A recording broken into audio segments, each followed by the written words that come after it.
Did you see the walrus? I saw the walrus. Did you see the walrus? I saw the walrus. Ha ha ha, everybody. This is Steve Potter's house, and I'll come to tell you the good word of God. but first you got to tell you about Jesus Christ.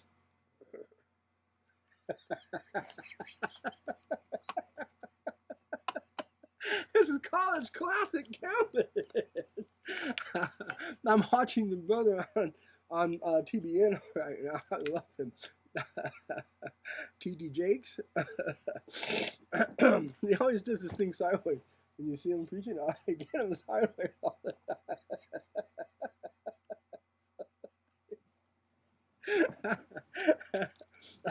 We're reading Father,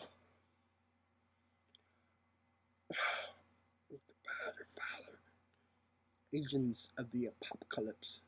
You know that Dr. Dr. Jeremiah.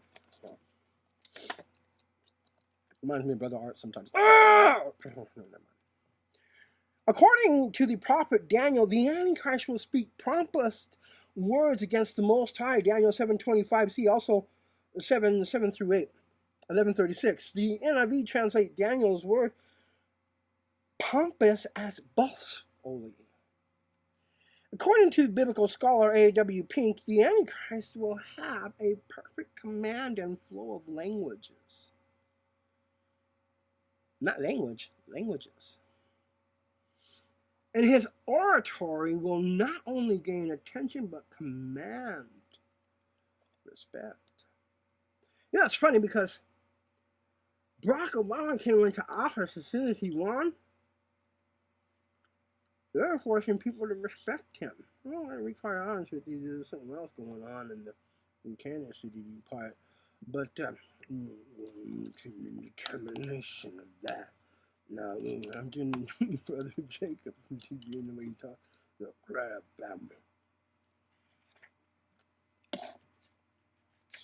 So here we see his oratory will not only gain attention but command respect. In Revelation 13:2 declares that his mouth is at the mouth of a lion. Just like how you get scared.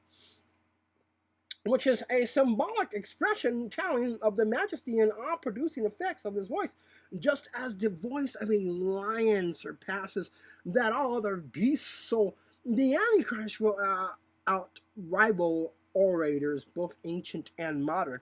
But now he takes part with, as we see in the book of Revelation, and they renew Shinir. So we have the renewal of Babylon, right? With what is Saddam Hussein, and he used to have a party once a year, and he'd invite like, I don't know, 1,200, 12,000, 600, 6,000 people, 3,000, and they would have a great party in the Babylonian Old Empire. And gosh, there's stories about what went on, but I can't really declare because it's not right. I've never been to one, so I couldn't tell you. It sounded like fun, though. I mean, it really did. You see those beautiful Islamic women, Muslim women in Iraq. They're gorgeous. They're just so beautiful. You just, you got to get a fly swatter. They're beautiful, though. They really are.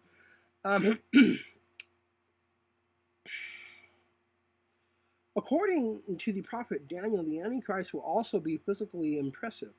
His appearance was greater than his fellows, Daniel 7:20.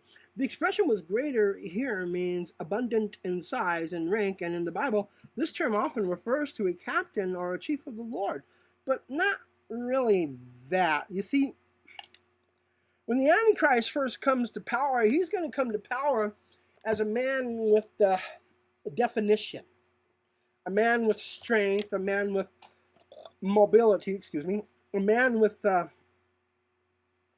savoring youth. The Lord is going to bless him with youth. So he will be energetic. He won't need drugs, but he can if he wants to. At a time of trouble, I suppose there's going to be lots and lots of drugs.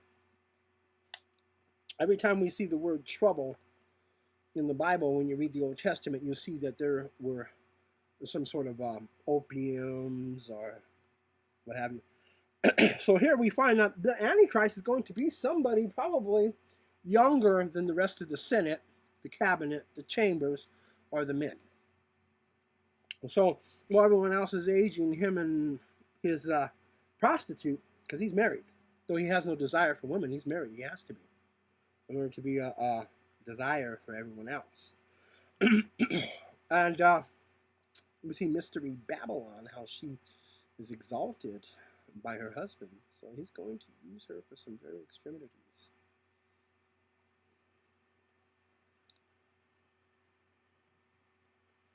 So here we find that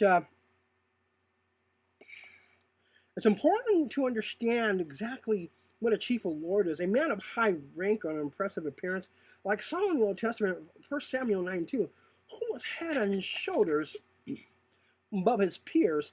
When this man walks into the presence of others, he will immediately capture their attention. He will also be a man of great intellect. Daniel describes him as one who understands the sinister schemes, and though his cunning and through his cunning shall cause deceit to prosper under his rule. In other words, he's going to be very swift. And he's going to be like an attorney.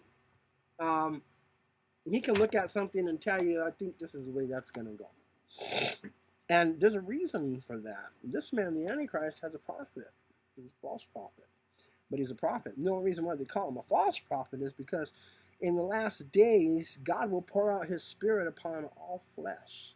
And so the man who receives this spirit, not just a man, you have to understand, for those sons of the ancient God to come to the earth and not to have wisdom anymore, this is the last time they'll ever see it again. They'll never see it again. So they're going to take as much as they can in to excel by it. But they will not beat the Lord. They'll beat us, but not the Lord. So here we see that when the events of the tribulation have begun and people are devoid of hope, the man will rise up. People will flock to him like desperate sheep ready to do whatever he says. Well, that kind of seems like now, doesn't it? You know, Dr. David Jeremiah is no joke here. He went into the anticipated, caused anticipation, and then he came in like a thief. Everybody get on the floor, take your clothes off. I don't care, take them off. You ever see thieves do that? They make everybody get naked. Don't know why they do that, do you? They're going to rob you of everything. Take your rings, your jewelry, your belly button jewels, your ankle jewels, whatever you have, that's gone. You got anything on your breasts? They're taking that too. This College Classic Campus Hits. I'm TC Barr, and God bless you.